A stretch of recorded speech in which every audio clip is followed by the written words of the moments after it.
haciendo una actividad como todo ciudadano. Empecé muy joven a luchar por las ideas que las adquirí al calor del trabajo, al calor de tener conocimiento de las injusticias que se daban en mi país. Yo vengo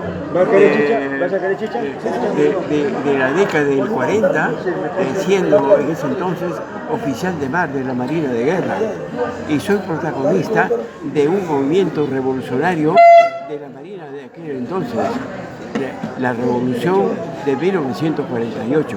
Yo soy oficial de mar y fue una actividad y un intento muy serio para llegar al poder, como el intento de hoy, que ya estamos en el poder prácticamente, como que falta solamente un pequeño detalle de carácter legal, formal. Pero ya formal. Entonces, déjeme darle la bienvenida, don Rolando Riega, a la Revolución de las Conciencias. Mi nombre es Luis Antonio Chocano. Para la Revolución de las Conciencias tengo el honor de tener aquí presente a una leyenda viva del Perú, profundo del Perú completo, de la lucha social que ha emergido y que ha brotado en esta ocasión, como usted dice, de manera ya irreversible, que es hoy o nunca. Bienvenido, don Rolando Riega, un personaje ilustre del Perú, 95 años de edad, de lucha social, ha sido un líder sindical, ha sido pescador justamente en esas luchas sociales.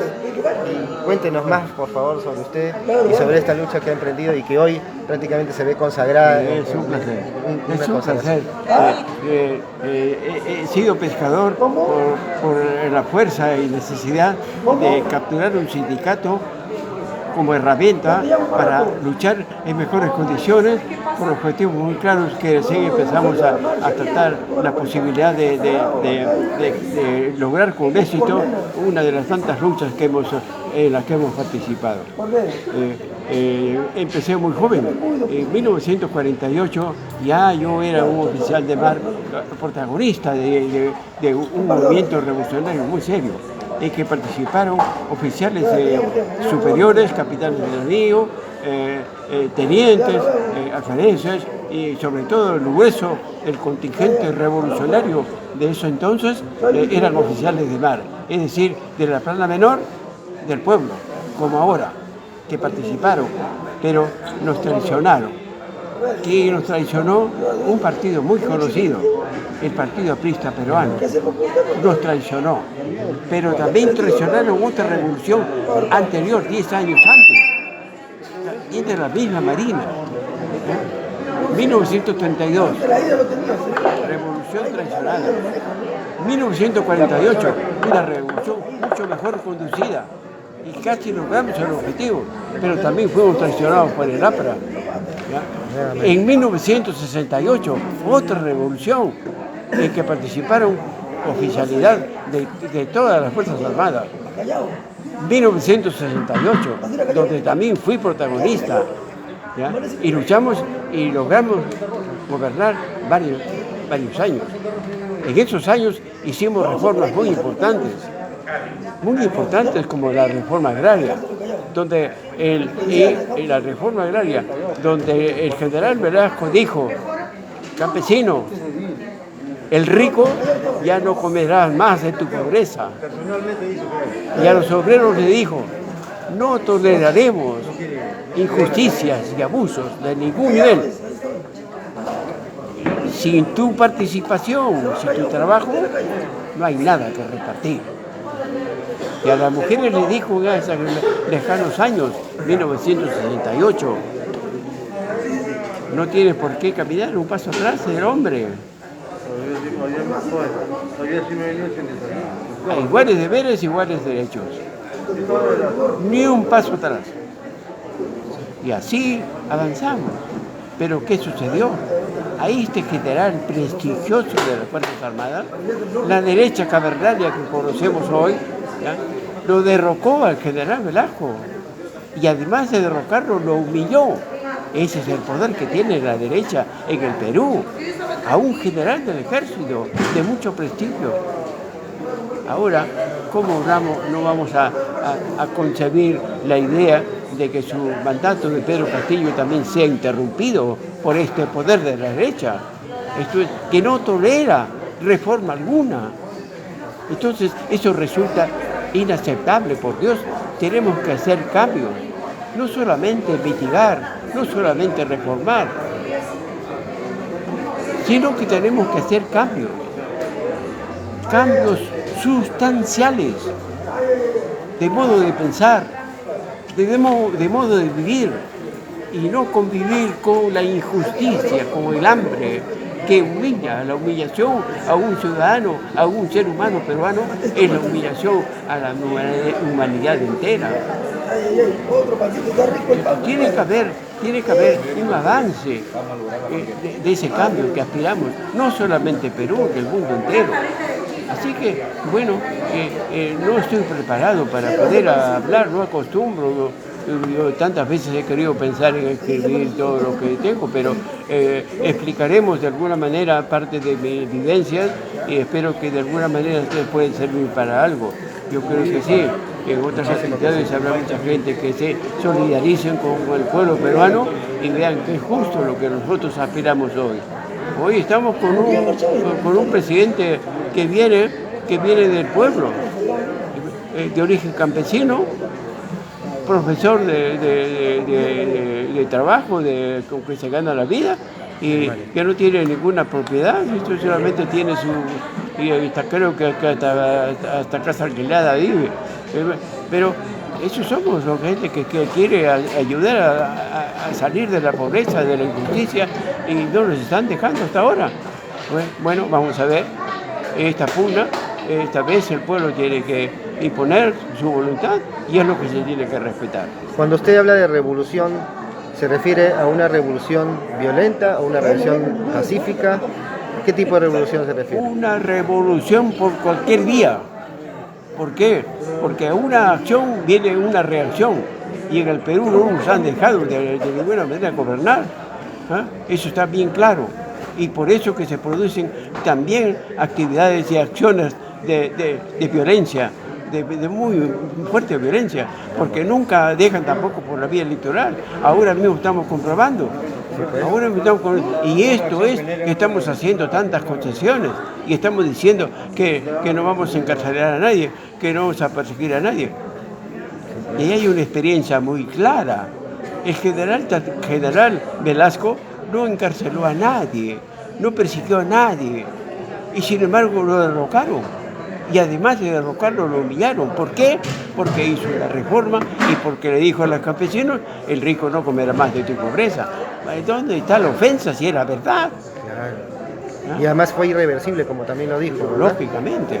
¿Usted estuvo colaborando con el gobierno de Velasco, al menos asesoró de alguna manera? Yo he sido asesor, no del ministerio, sino del general Velasco, del general Tantaleán Manini, que es ministro de Pesquería, y al coronel Luis Bellacorta Boyo. Son a las tres oficiales que yo he asesorado. Pero ¿qué sucede? Yo no tengo título profesional, ni he competido para ocupar esos cargos. Cuando el general Velasco llegó al poder, yo tenía ya 3 años en prisión y no tenía abogado, por haber sido dirigente y ser consecuente con mis compañeros y defender sus derechos. Sin embargo, me mandaron a la prisión. Y es el general Velasco el que me rescató de la cárcel y mandó un oficial a saludarme y a decir que vaya a colaborar con él, cosa que acepté. Por eso que he sido tantos años asesor del general Velasco, pero ellos dijeron muy claramente, no quiero que usted vaya a ser asesor del ministerio, usted va a ser asesor del presidente, y asesor del ministro de Pesquería y asesor del coronel Bellacorta, que tiene una misión muy importante en el país. Y así lo hice, exitosamente, hasta que me traicionaron y lo que... Bueno, muy bien, pero esto ha sido un episodio muy interesante. Fue una perla, Velasco, como representante de los militares, fue una perla que demostró patriotismo soberanista, a diferencia de muchos otros gobiernos militares. Obviamente, porque la historia peruana está, ¿cómo diríamos?, saturada de ejemplos de golpes de Estado, tradiciones. Pero siempre parados de la derecha, siempre promovidos por la derecha, ¿ya? para hacer más ricos a los ricos y más pobres a los pobres, que es la historia de Perú. Ahora, el general Velasco, obviamente, es un general al que le guardamos gratitud y al que lo recordamos con cariño. Y está en el mundo sindical, está en el presidio de honor, igual que el padre de un revolucionario médico de profesión, que es el que ha creado y ha organizado un nuevo partido en el Perú, que se llama... Vladimir Cerrón. ¿Vladimir Cerrón? ¿Se refiere a Vladimir Cerrón? Al papá. Jaime. Perú Libre. Ah, sí, el Partido Perú Libre, claro. Perú Libre, ¿no? Esta laguna que me ha parecido, esta relación que estoy haciendo, es por un derrame cerebral se debe a que hace apenas un año del que me estoy recuperando de un derrame cerebral. Entonces tengo algunas lagunas, tengo algunos, todavía no estoy en los cabales, pero fíjense, pues, tengo 95 años de edad, pero me estoy recuperando muy bien. Tengo ahora la suerte de estar bien acompañado y me dan momentos de alegría, de satisfacción, ¿qué diríamos? Entusiasmo, ¿no? Sí, de esperanza. Claro, me reconforta mucho su compañía y me está ayudando a recuperar. Bueno, volvemos un poco a la historia de esta pasión, apasionante lucha que sentimos los hombres y mujeres que luchamos por nuestra libertad. Claro que sí. Cuando hablamos de libertad, nosotros decimos, ¿por qué cantamos somos libres si no lo somos? Y por eso queremos cambiar muchas cosas, incluso el himno nacional, que resulta una contradicción y tal vez una ironía. ¿Por qué no somos libres? No somos libres, obviamente. Y eso de cantar somos libres es algo que tenemos que revisar. Tenemos que estamos haciendo bien. Quisiéramos ser. Queremos ser. Hace 200 años queremos ser libres.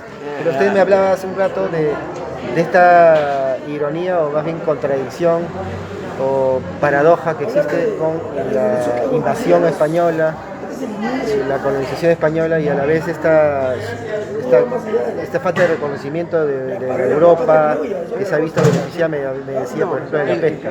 El caso mío,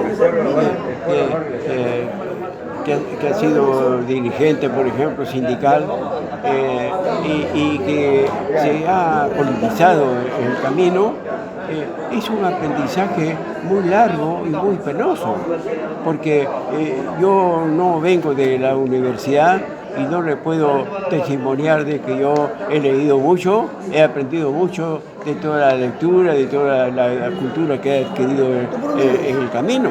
Y yo soy uno de los dirigentes menos intelectualizados, ¿sí? y menos preparados teóricamente. Yo de lo que hablo y de lo que afirmo y de lo que hago está en función de mi propia fuerza, de lo que ofrezco, lo que tengo. Y así me he politizado. Hoy por hoy resulta que estoy por encima de muchos compañeros y compatriotas que son profesionales ¿cómo diríamos? Muy eficaces y eficientes en su profesión y muy reconocidos, ¿no? Y muy prestigiosos, esa es la palabra que quería decir, muy prestigiosos porque son profesionales muy completos, ¿ya? Pero ¿qué sucede? En las diferentes organizaciones que nosotros hemos creado como herramientas para luchar de la manera más eficiente y eficaz por la libertad de nuestro país, ¿ya? Resulta que se producen las organizaciones y cuando llega el momento de elegir a sus dirigentes siempre estoy yo a la cabeza.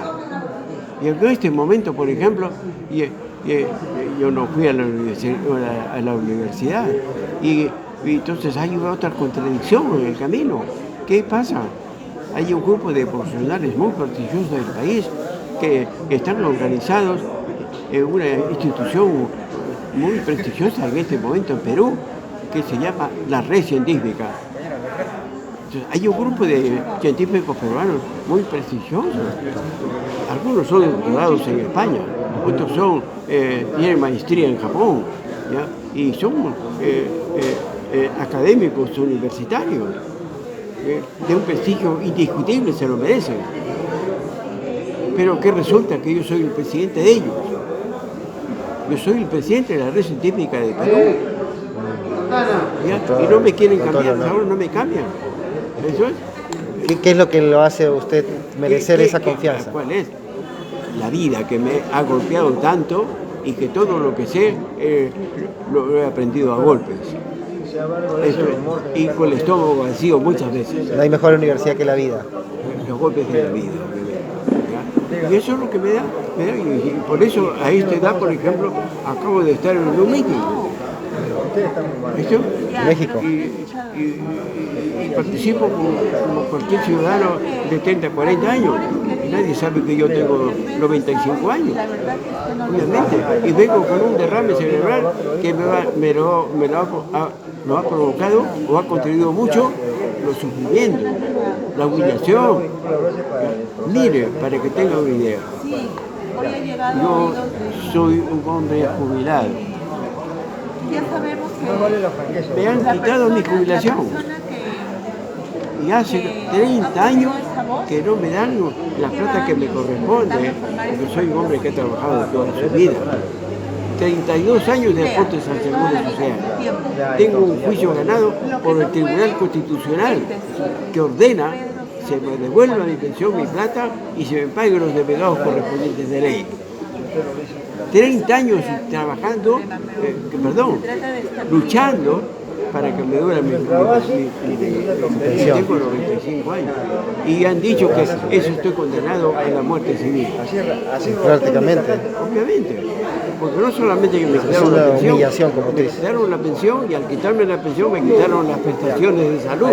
Eso ya es increíble. ¿A dónde vas? Y con esto estoy viviendo hasta ahora. Ya está ganado el juicio.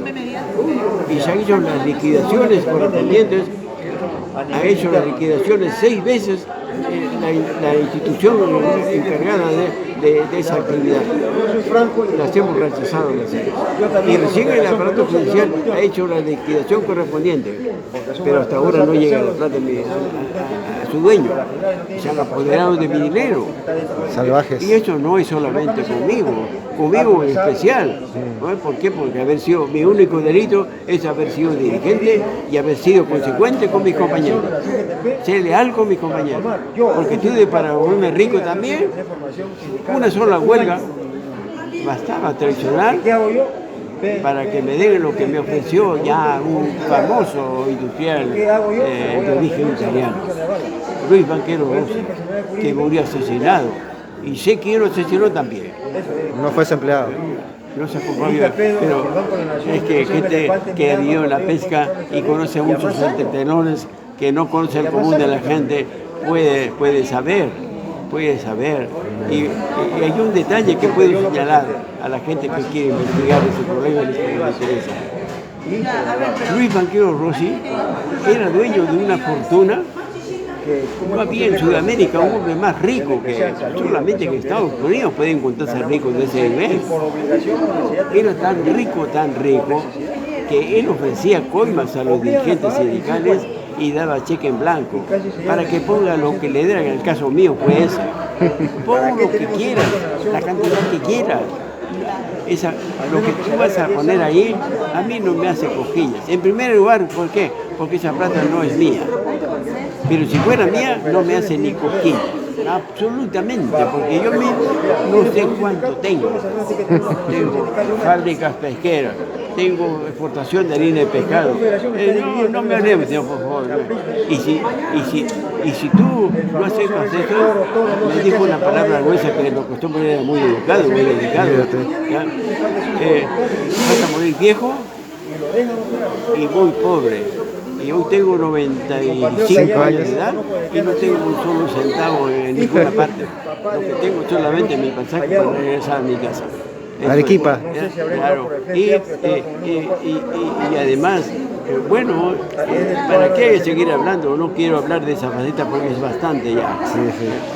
Me recordaba un poco, en base a lo que está contando usted, la experiencia en la pesca y el sindicato, en la explotación del pescado, que se hacían muy ricos y que se llevaban la plata a Europa.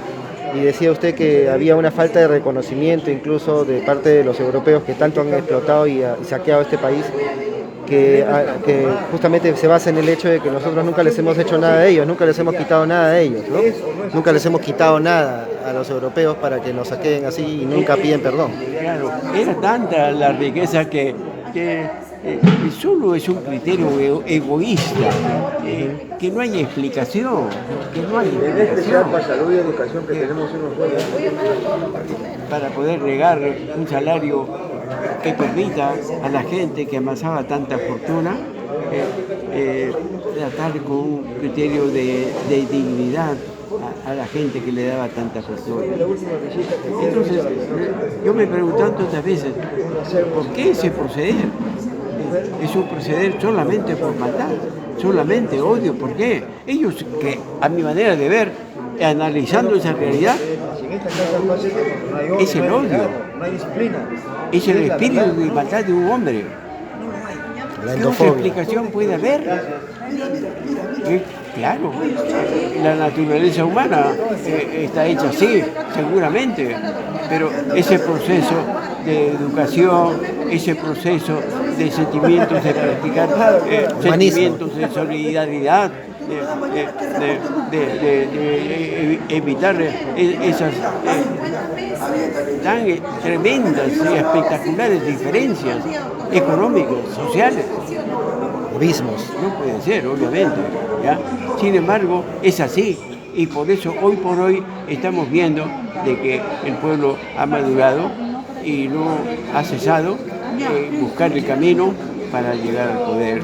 Y si es así, en conclusión, es un gran esfuerzo de este aguerrido pueblo, que a pesar de las matanzas cotidianas históricamente, en Perú, no solamente en la época de la colonia, a los peruanos se los liquidaba por millones, y en la República por miles, y se sigue matando hasta ahora. Entonces, se debe de crear y algo ahí de qué quejarse, que no hemos y no recuerdo que haya un gesto de otros seres humanos de cualquier latitud del mundo que haya protestado, que se haya solidarizado con el pueblo peruano alguna vez. Hemos estado solos y seguimos siendo solos, ¿ya? Pero estamos de pie. Estamos de pie. Por eso el aguerrido pueblo peruano merece respeto y consideración, y ver que este triunfo que hemos obtenido hoy es justo que se nos permita hacer lo que queremos, liberarnos. Queremos educación, queremos cultura, queremos desarrollarnos e ir juntamente con otros pueblos en ese afán de prosperidad, y de ser cada vez más hombres, y de ser cada vez más humanos, y pensar en que de pleno derecho pertenecemos todos a la gran comunidad humana. Eso es, y aspirar a que estemos mejor preparados para buscar contactos con otras sociedades del universo más bien, ¿no? Y escudriñar otras etapas para la vida humana, para el ser humano. Evolución, ojalá, ¿no?, que pudiéramos llegar a esa oportunidad, y tal vez no se animen otros seres inteligentes del universo visitarnos, tal vez por ese espíritu de maldad que tenemos latentes en nuestro corazón, en nuestro espíritu. Falta de evolución, ¿no? Claro. Yo quisiera hablar también de otros sectores. Por ejemplo, yo me convertí en dirigente sindical de los pescadores porque políticamente, analizando los problemas de aquella entonces, llegamos al acuerdo. ¿Tú sabes pescar? No, pero soy marinero, soy oficial de la Marina, ¿ya? Yo puedo ir a pescar, yo no necesito mucho esto para aprender a pescar, yo soy hombre de mar, yo sé pararme en el mar, en la embarcación, y puedo hacer, a veces he sido marino desde adolescente, en que he trabajado en el mar, así que vaya, efectivamente, pero duré 2 años en la lucha, y me acompañó una gran mujer, muy hermosa, y muy hermosa, no solamente físicamente, sino por sus valores éticos, sus valores espirituales, por ese espíritu de solidaridad con los pobres, con los luchadores. Era periodista de profesión y poetisa muy fina, muy delicada, ¿ya? Y dejó y abandonó la poesía para unirse físicamente a la lucha de los pescadores y de los campesinos. ¿Cuál era su nombre? A raíz de eso, sus luchas que apoyaba mucho como periodista en los grandes titulares que en el periódico que trabajaba, a los luchadores como Luis de la Puente Uceda, que murió en la lucha, a Javier Heró, un poeta que murió en la lucha, a Luis Boero, dirigente sindical, obrero extraordinario, que murió en la lucha en el Cusco, donde ella era cusqueña. Y por eso abandonó la poesía y dijo, yo puedo hacer una mejor canción luchando juntamente con los pescadores y con los campesinos. Y lo hizo, la botaron de su trabajo y no le pagaron un solo centavo de su indemnización. Pero ella no se quejó y él dijo, sí merezco eso mucho más, pero eso me da más fuerza para seguir luchando, y me acompañó, fue mi compañera, y juntamente con ella, tomados de la mano, vestida de hombre, se metía a los muelles, a las caletas, a los puertos, a dar conferencias sobre la lucha de clases, ¿ya? Sobre la injusticia y sobre las limitaciones que teníamos, por falta de entender bien la política, y nos enseñaba política, nos enseñaba qué cosas políticas, nos hablaba de ciencia, de arte, de pelear y de luchar por el bienestar de la humanidad. En fin, hicimos experiencias extraordinarias. ¿Cómo se llamaba ella? Carmen Luisa Blanco, hermana de otro luchador menor que ella, luchador muy reconocido, Hugo Blanco Galdos. Estuvo perseguido mucho tiempo y encarcelado 6 años de la manera más cruel. No era una prisión como los que yo sufrí, por ejemplo, era una diferencia. A él lo torturaban. No solamente estaba encarcelado, por ejemplo, él estaba encarcelado en Lima, acá, en la prefectura de Lima, en la cárcel de Lima. Y él, como buen cusqueño, le pedían que mandara un poquito de tierra, de su tierra, Cusco. Y en presencia de él mismo le agarraron su tierrita y se la botaban. Y tenía una macetita para cuidar una plantita, un clavel o una rosa, uno así, y se la quitaban y se la botaban y lo hacían padecer, lo hacían sufrir. Un dirigente bastante valiente y consecuente con el campesinado. Lo encarcelaron 6 años. 6 años. ¿Y usted cuánto tiempo estuvo preso y en qué prisiones estuvo usted? Porque me contaba que por tantas luchas pues, fue justamente prisionero. Belaúnde Terry, tantos otros. Eso fue antes de Velasco, obviamente. ¿Ya? A usted Belaúnde lo apresó. El arquitecto Belaúnde Terry y tantos otros, los presidentes de los gobiernos de turno, todos los 200 años.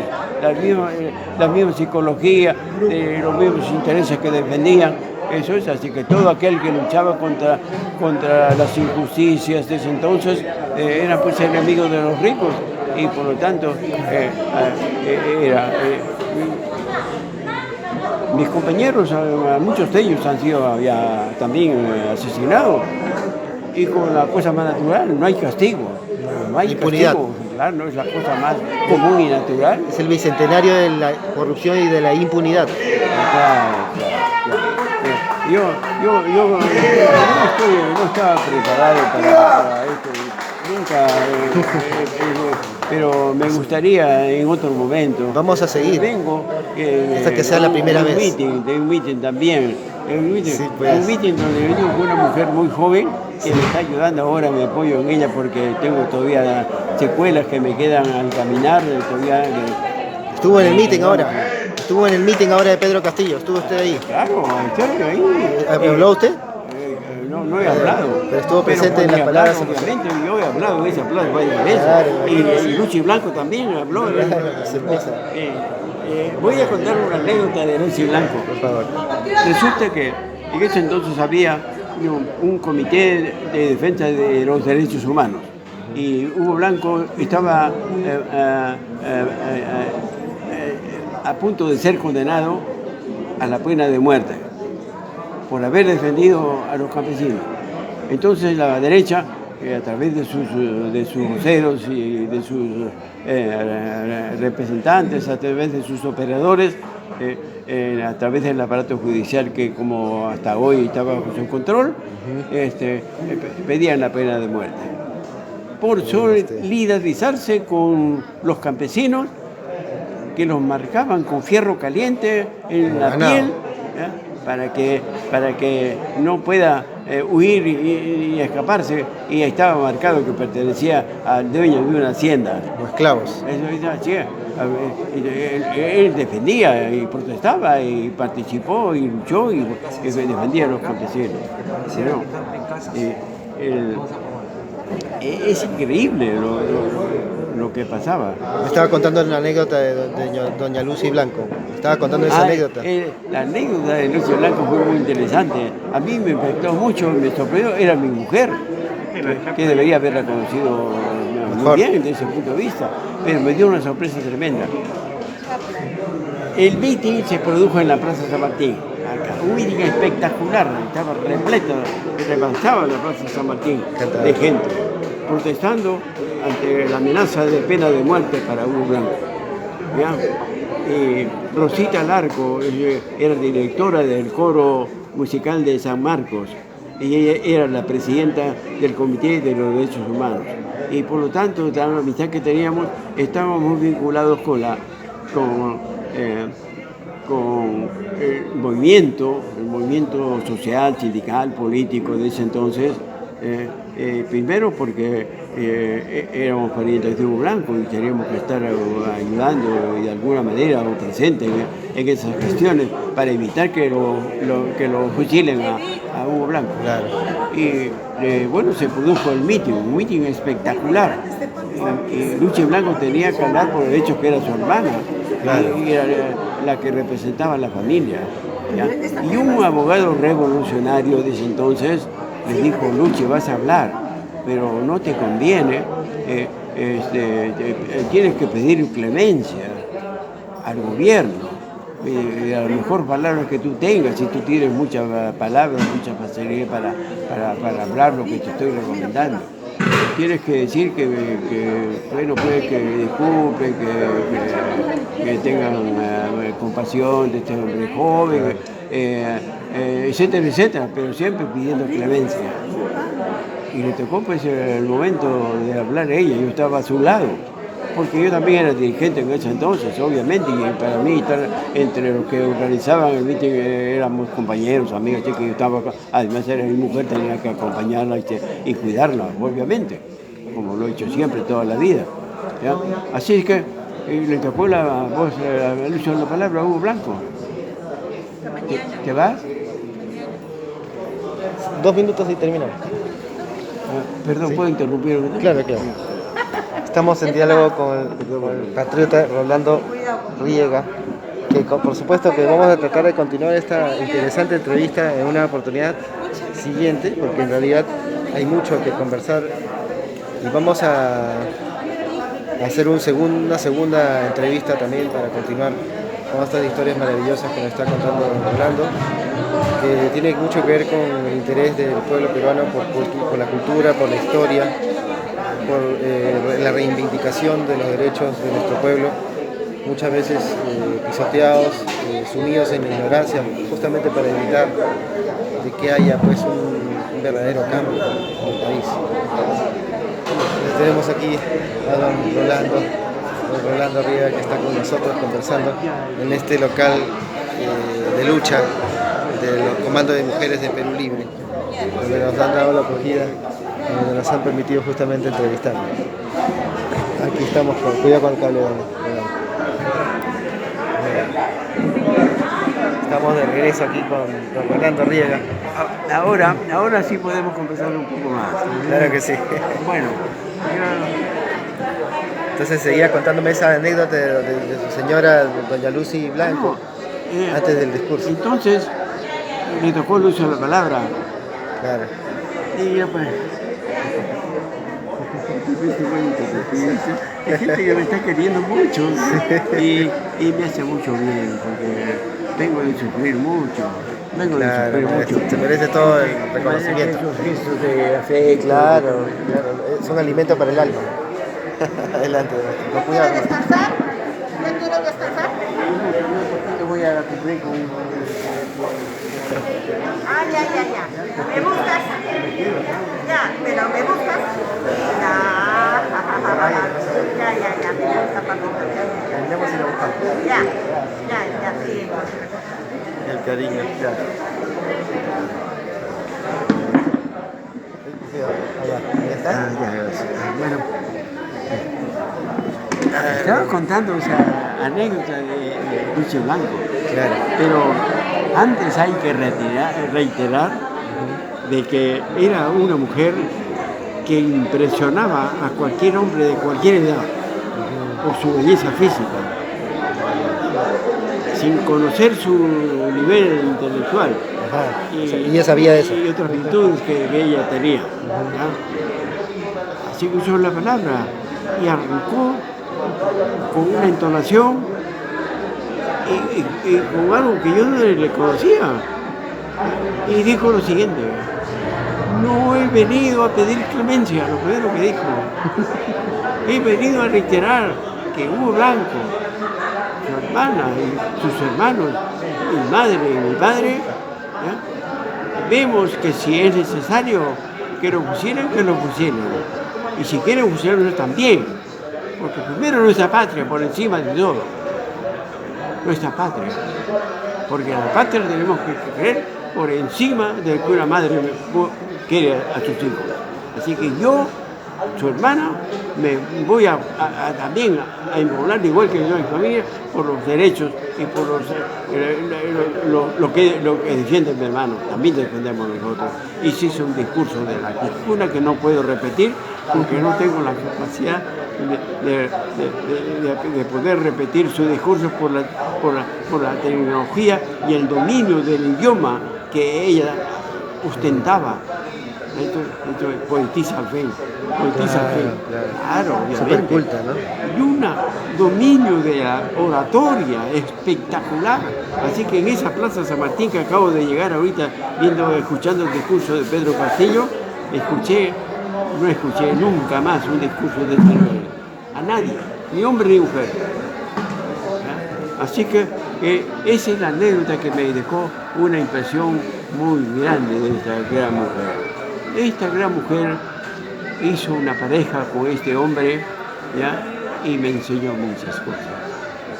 Y yo pienso que muchas de las cosas que sé, entre ellos la forma, la cierta facilidad que podría tener para expresar las ideas que tengo, los sentimientos que soy capaz de exteriorizar, me los ha enseñado ella. Pero con esa sutileza de mujer superior, ¿no? sin que yo sienta alguna preocupación por esa diferencia, esa sutileza de una inteligencia superior. Siempre yo arriba, siempre he sido el rey para ella, siempre he sido es decir, para ella yo era lo mejor, siempre he sido para ella lo mejor y me perdonaba todos mis errores con una gran grandeza de mujer. Esto es. Y bueno, así que un saludo ahora. Nos han despojado de nuestra vivienda y de nuestro hogar. ¿Quiénes nos han despojado? Yo soy un hombre, como tantos otros, que lucha por los derechos de los trabajadores y por la libertad de mi patria, como otros. Y se nos castiga de más diversas formas, desde el asesinato más brutal y escandaloso hasta el más sutil de los sistemas. Muerte civil. Ejemplo, eso de la pena de muerte, la pena de muerte civil, pena de muerte civil. Ya se llevaba a muchos, a miles de personas, y nadie sabe de ellos, y la indiferencia también, y hace que pase desapercibido todo. Bueno, yo soy condenado a muerte civil, o sea, está muy claro, porque me quitaron una pensión que me corresponde a un hombre que ha trabajado toda su vida, 32 años y 6 veces de aportaciones al Seguro Social. No tiene nombre ¿Ya? eso. Y también se le quitó las prestaciones de salud. Claro. Eso se llama pena de muerte, le quitas de comerlo a un jubilado que se jubila a los 55 años, antes de la edad, pero de acuerdo a ley, porque no tiene trabajo. ¿Cómo me iban a dar trabajo en esa edad con los antecedentes que yo tenía? Dirigente, el que llevaba las marchas por las calles, por las avenidas, en las plazas, ¿ya? Las ollas comunes para sostener las huelgas, los enfrentamientos con la policía. Esto es. Entonces, y lo que hacía, las huelgas que hacía, pues causaban daño, obviamente, a los ricos, porque yo buscaba el mejor momento para hacer mi huelga. Y precisamente el cheque grueso que me ofrecieron era para que yo haga la huelga, no cuando yo lo había decretado, sino cuando ellos querían, para mejorar el precio de la harina hacia afuera, y no cuando querían mejorar el salario de los trabajadores del mar. Qué buena. Entonces, todo eso obviamente era un dirigente muy odiado por todos ellos, muy odiado, muy bien, y me castigaron, me ponían a los calabozos constantemente. ¿Quién? Ellos no, yo no se les veía nunca, eran la policía. Conozco los calabozos del primer puerto en que yo desarrollaba las actividades, los calabozos de la prefectura de Lima, los calabozos del Cusco, donde también yo tenía huelgas muy grandes porque yo trabajé ahí construyendo la central hidroeléctrica de Machu Picchu. Aguascalientes. A pocos kilómetros de las ruinas de Machu Picchu. Claro, claro. He construido la represa del Fraile en Arequipa, también conozco los calabozos de Arequipa. Esto es, ¿ya? Y las 3 prisiones más temibles de Perú. Primero, el CEPA, en el corazón de la selva peruana. Preso, no hay rejas. No hay rejas. Si quieres te escapas, estás libre. Pero ¿De dónde? Pero si te quieres te escapas, pero nunca llegas a... El monte famoso. Te quedas ahí nomás porque te comen solo los animales salvajes que hay ahí. ¿Ya? Ah, sí, claro. Entonces, el CEPA. Segundo, el Callao, la cazaleta del Callao, es a la espalda de un cuartel que se llama Alipio Ponce. Sí. Y 3, la del CEPA, la isla San Lorenzo, ¿ya? Donde queremos hacer ahora un megaproyecto para barcos de gran calado. Hoy este gobierno de Pedro Castillo ya lo ha anunciado.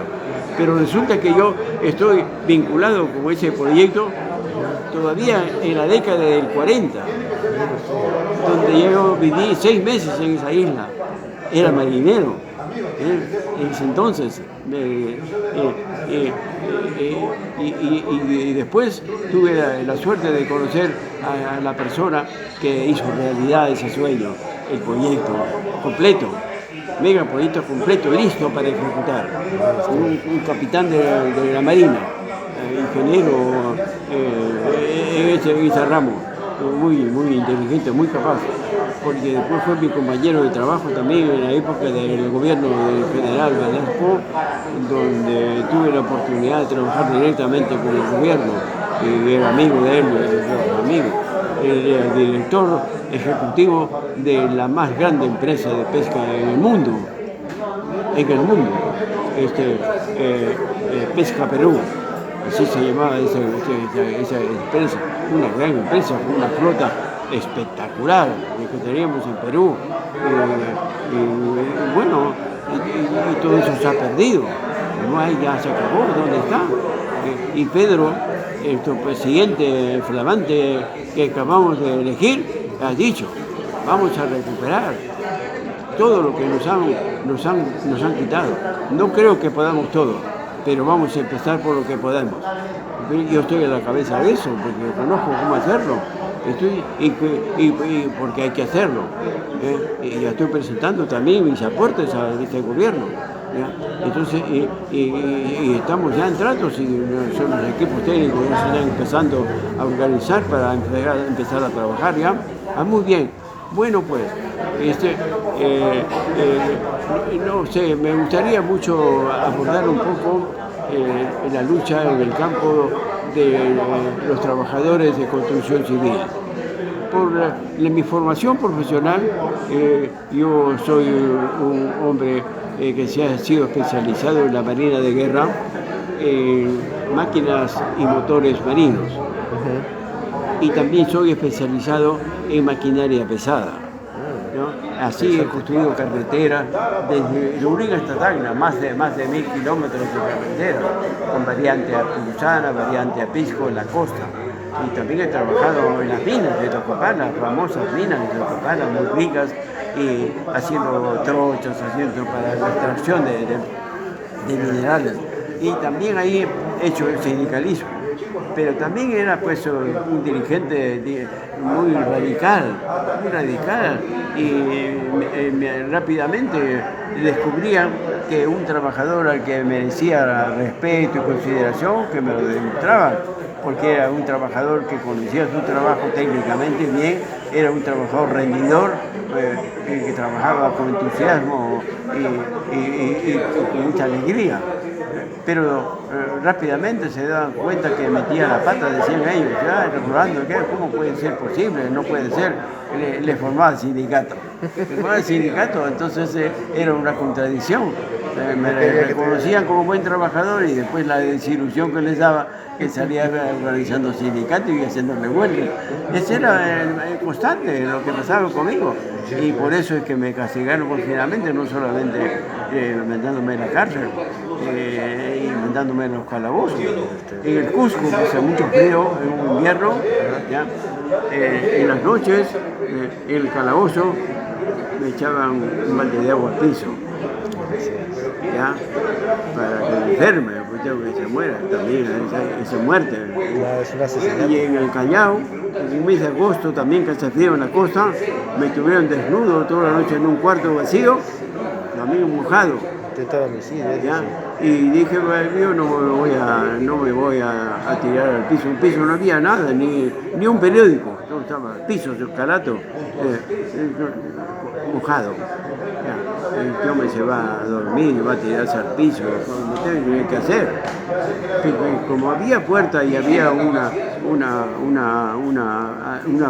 barras de madera para que entre luz al calabozo, yo dije, no, yo voy a morir, voy a dormir de pie, voy a meter mis brazos hacia afuera por el espacio libre que tengo, y ahí voy a cruzar mis brazos y me voy a quedar dormido y ahí voy a quedar colgado, que sea, pero voy a dormir de pie. Completamente equivocado, porque en un momento el sueño, que sueño me ha vencido, y cuando desperté estaba tirado de espaldas en el piso. Pero la naturaleza siempre me ha ayudado muchísimo. Y hasta ahora, por ejemplo, los médicos me han dicho de que soy un hombre sano. En todo ese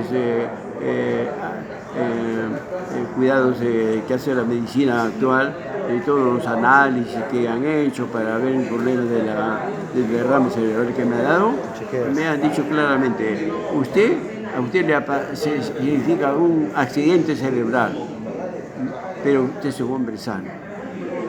Buena salud renal, sus riñones están limpios, su riñón muy bien, el hígado también, todos los órganos vitales sanos, sangre sana, todos los análisis sanos.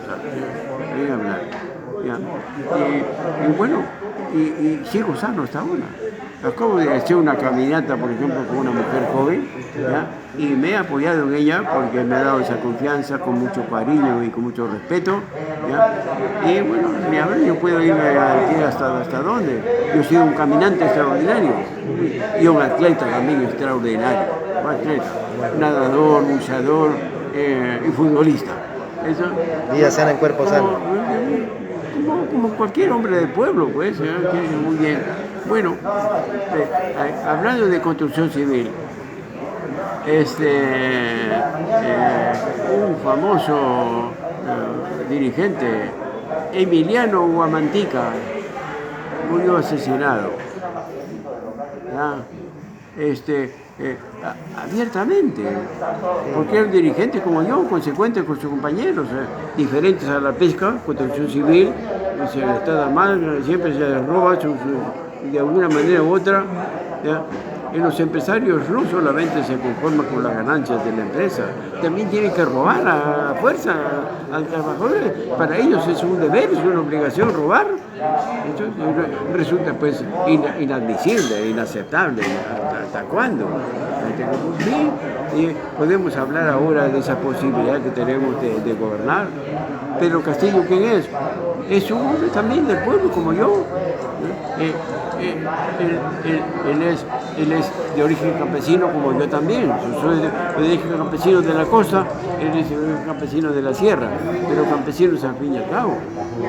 ¿Y por qué tenemos que avergonzarnos de que él sea el candidato o que sea presidente actual de nosotros?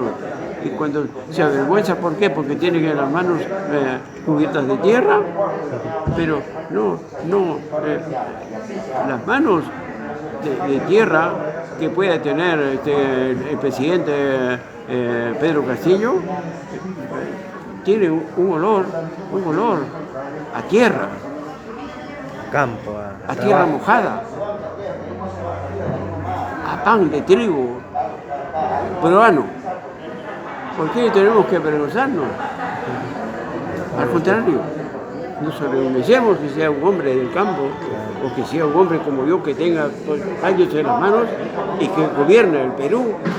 Porque gente como Pedro Castillo, que no ha ido a la universidad, y que es campesino, y un compañero como yo, obrero especializado, ¿ya? Que vaya, que haya agarrado fierro, grasa, petróleo, gasolina, fierros helados en invierno, y trabajando siempre por el desarrollo del país. ¿Por qué no podemos gobernar?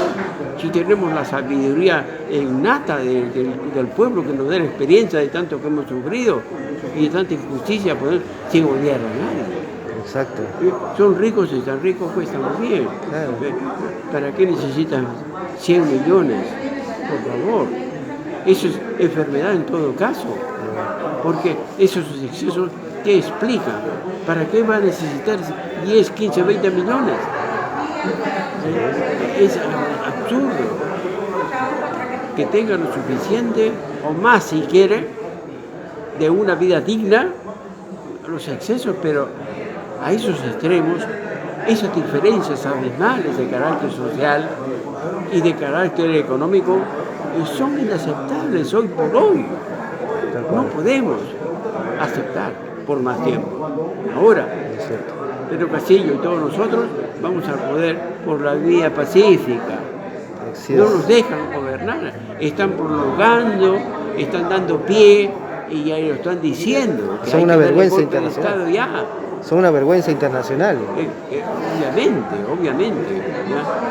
Lo admiten, pero también se quejan cuando hay una respuesta, hay un intento de llegar al poder por la vía de la violencia. También se quejan, claro. Ahí está el problema del Sendero Luminoso. ¿Por qué el Sendero Luminoso se va por la violencia a querer llegar al poder? Porque no lo dejan llegar por la vía pacífica. Esto es, no lo dejan. Entonces, si no lo dejan por un lado, por otro lado, no quieren soltar el privilegio de explotar, de explotar y hacer daño. Entonces, no podemos decir otra cosa a la derecha. Cuando decimos que es una derecha cavernaria, porque está llegando a esos extremos, se lo merece lo que le decimos, que no es exageración. Esto hay que decir mucho más que merece, pero no lo hacemos, porque no nos alimenta el odio, alimenta solamente la dignidad de hombre, de ser humano, y decirle que eso no puede ser aceptable que se haga con un ser humano a otro ser humano. Que una clase social explote a otra clase social cuando no hay necesidad. El Perú tiene una riqueza en los 3 reinos de la naturaleza. Somos un país rico en los tres reinos de la naturaleza. Sin embargo, tenemos una población pobre, extremadamente pobre, sectores que padecen hambre. ¿Qué otro ser humano puede aceptar solamente que aquel que es indiferente al dolor ajeno? Y eso no puede tolerarse. La humanidad ya ha llegado a cierto nivel que todos esos prejuicios, todas esas mentalidades retrógradas ya dejen de serlo, pues, y podamos trabajar en armonía por mejor formas de vivir, ¿ya? Y como dije en algún momento, ¿ya? Por derecho considerarnos seres humanos, todos. Así es. En cualquier rincón del país. Por Todos, eso, todos. O sea, el 100%, no solamente el 30 o el 5, el 100%. en cualquier rincón del país, del mundo. Claro. Ojalá. Yo quisiera... Por el bien de todos, primero los pobres, dicen. Claro, Así dice el presidente de México actual. Obviamente. Bueno, yo quisiera pedirte que reanudemos nuestra conversación. Sí.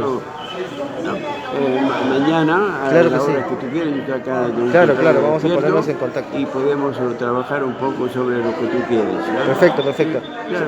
Yo solamente quería hacerle una pregunta reflexiva, como ya el mensaje que le ha estado dando prácticamente es un mensaje a los grupos de poder que no quieren soltar la mamadera del Estado en el Perú por más de 200 años, pero especialmente sus últimos 30, 40 años de un gobierno abiertamente neofascista que ha impuesto políticas monopólicas que han ido en contra de la industria nacional, han rematado prácticamente el Perú, han saqueado al Perú con esta constitución del 93, porque ni siquiera estamos hablando de los últimos 200 años, estamos hablando de los últimos 30 y 40 que se ha vuelto más brutal.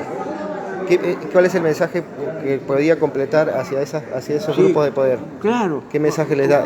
¿Cómo Y otra no? pregunta, ¿es realmente creíble que hay 2 Perús o es uno solo que ellos intentan decir que es 50-50 cuando en realidad hemos visto claramente que es más del 70% del Perú que está sufriendo? Estamos hablando, en todo caso, de los últimos 30 años, de este siglo, ¿cierto?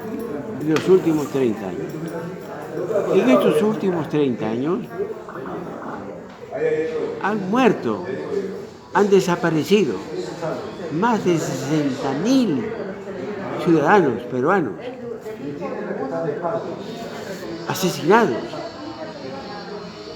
desaparecidos,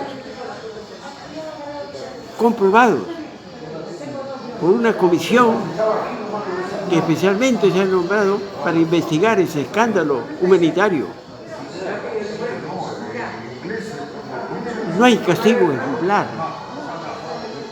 Se mata de esa forma, cruel. ¿Por qué? La humanidad no puede admitir que esto ocurra en ningún rincón del planeta. Está ocurriendo en el Perú. ¿Por qué? Porque es Perú. ¿Qué ha hecho el Perú? Ha tenido una sociedad ejemplar históricamente. Es una sociedad a la cual hay que estudiarla y ver las virtudes que tenía. Se practicaba la solidaridad, el desarrollo pleno de su pueblo. Ama lluvia, no seas mentiroso. Ama suba, no seas ladrón. Ama aquella, no seas perezoso. Es un principio fundamental de conducta, donde los seres humanos, allí hombres y mujeres, no había diferencia, éramos una sola persona, ¿ya? Y merecíamos respeto, y no había primera dama, como ahora, la pareja del presidente es primera dama. En esa sociedad no había primera dama, todas las mujeres eran primera dama en esa sociedad. Y eso es muy importante, rescatar valores que tenía esa sociedad. No existía la explotación del hombre por el hombre, no existía el hambre. Entonces, ¿por qué? ¿Por qué ese odio contra la raza nuestra? ¿Por qué los españoles mataban por millones ¿Por qué los explotaban hasta que vomiten sangre para desecharlos de una vez y que se vayan a enterrar? O ni siquiera le daban esa virtud de enterrar. Bueno, pues, todo eso resulta un escándalo inaceptable en estos días. Ya no se puede hacer. Así que, bueno, pues, no tengo, por este derrame que me ha dado, me parece, estoy dándome cuenta que no pierdo a veces la hilación de lo que yo quiero decir, pero yo creo que está bien. Claro, pero aquí estamos para contribuir sobre esa verdad. 60.000, más de 60.000 comprobados, ahí está una Comisión de la Verdad investigadora.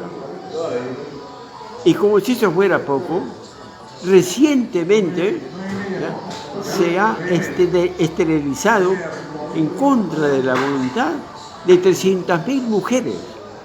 Pero antes, permítame hacerles recordar a todos ustedes que me están escuchando, de que esas 300.000 mujeres esterilizadas son de los sectores más humildes y explotados del Perú, ¿no? De habla quechua, lo que hace más horrendo ese crimen de lesa humanidad y que no tiene castigo ejemplar. Se mata a los seres humanos como matar moscas venenosas. Eso pasa pasando por Dios y no hay una sola voz en el mundo que se levante en contra de esos crímenes. Ni de Rusia, ni de China, que son los países más cercanos a nosotros por el sistema político que tienen en su gobierno. Mucho menos vamos a esperar de regímenes capitalistas. Imperialistas. Obviamente, porque para ellos, bueno pues, si no pueden explotar a todo el mundo, ya no les sirve, son capaces de aceptar la muerte. Tiene que ser hegemonía o pierden el poder. Sí, ¿no? Entonces, bueno, pues, eso, ¿qué es la parte que tú querías que...? Claro que sí, era reflexionar justamente, como usted bien ha estado describiendo, queda claro de que no es tan cierto esto de que nos digan ahora que hay dos Perús, como que hay un Perú que votó por Pedro Castillo y otro Perú que votó en contra, como si estuviera dividido en la mitad. ¿Usted cree esa falacia, digamos? ¿Es verdad que hay dos Perús? ¿O es que hay dos Perús, pero es un Perú que es la mayoría y otro Perú que es la mitad elitista, digamos, que representa de repente el 5%? El Perú es uno solo, siempre ha sido uno solo, toda la vida. Lo que pasa es que el hambre es responsable de esas deformaciones del ser humano. El ser humano, cuando habla el estómago, habla de tal manera que se puede interpretar de diferentes formas, porque es el hambre, ¿ya? Y la ignorancia por otro lado, pero tanto el hambre como la ignorancia es algo que alguien ha creado, ha inventado.